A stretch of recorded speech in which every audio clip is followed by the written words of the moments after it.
He enters this hotel conference room in Hartford, Connecticut with a security team that rivals a head of state. An adoring audience greets him with calls of daddy and sings his praises. He is 60-year-old José Luis de Jesus Miranda from Puerto Rico, a preacher, an evangelist to be sure, but to his followers and in his own eyes, he's more than a man of God. Just ask him. I'm Jesus Christ, man, in front of you. That's right. He says he is the second coming.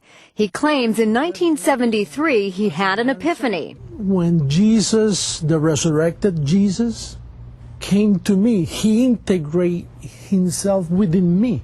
So why you? I don't know. In the mid-'80s, Miranda started his own ministry called Creciendo en Gracia, or Growing in Grace. It's a religious movement that claims a presence in more than 20 countries, mostly in Central and South America, but also in the United States. From Hartford to his headquarters in Miami, he says there are more than 30 teaching centers nationwide. We don't give membership cards, so I don't know how many I have, but certainly are millions. Every week we grow. And with a 24-hour cable channel, netcasts of his sermons and radio programs, Miranda is out to spread the word.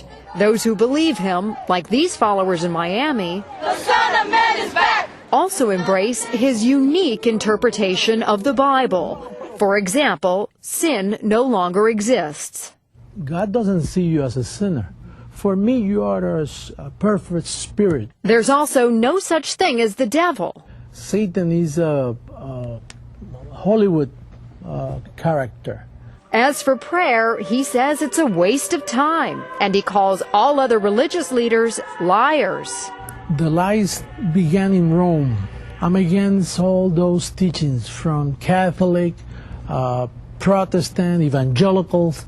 They're not teaching the right gospel. His followers say Miranda is the only one telling the truth, and that his teachings have set them free. I thank him so much for being able to look myself in the mirror and knowing that I'm seeing him in me and that I could literally love myself. But one common church practice that Miranda doesn't dismiss is the use of the collection plate.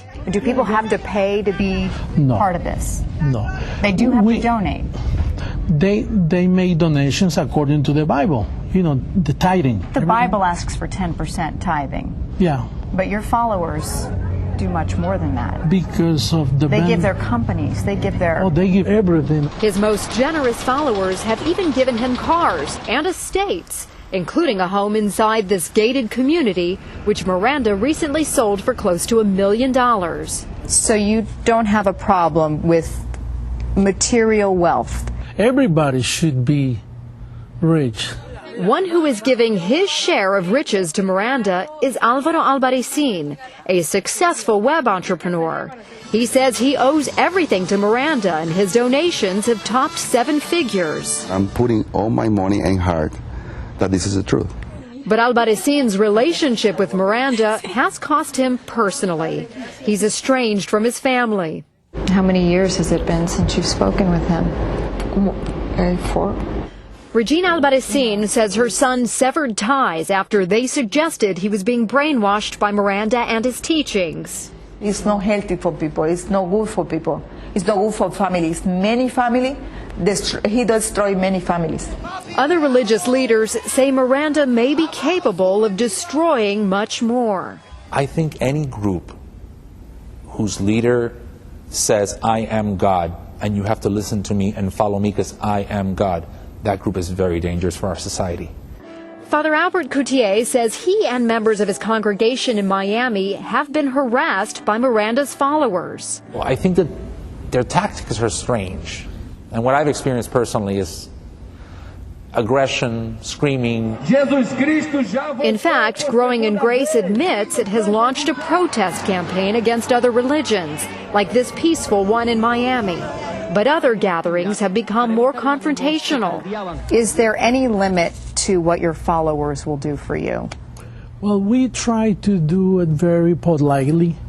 Something might get out of hand once in a while because, some people, they fight back. Do you encourage that, though? I encourage to march for the truth. All this has led some to worry that growing in grace may be a new cult. Growing in grace does appear to fit the primary criteria of a destructive cult. An absolute authoritarian leader, a process of persuasion that can be seen as brainwashing, and then finally, exploitation of the members. If it's a cult, it's the best cult I ever seen. This is a nice cult. I'm proud to lead a cult like this because I'm teaching the truth.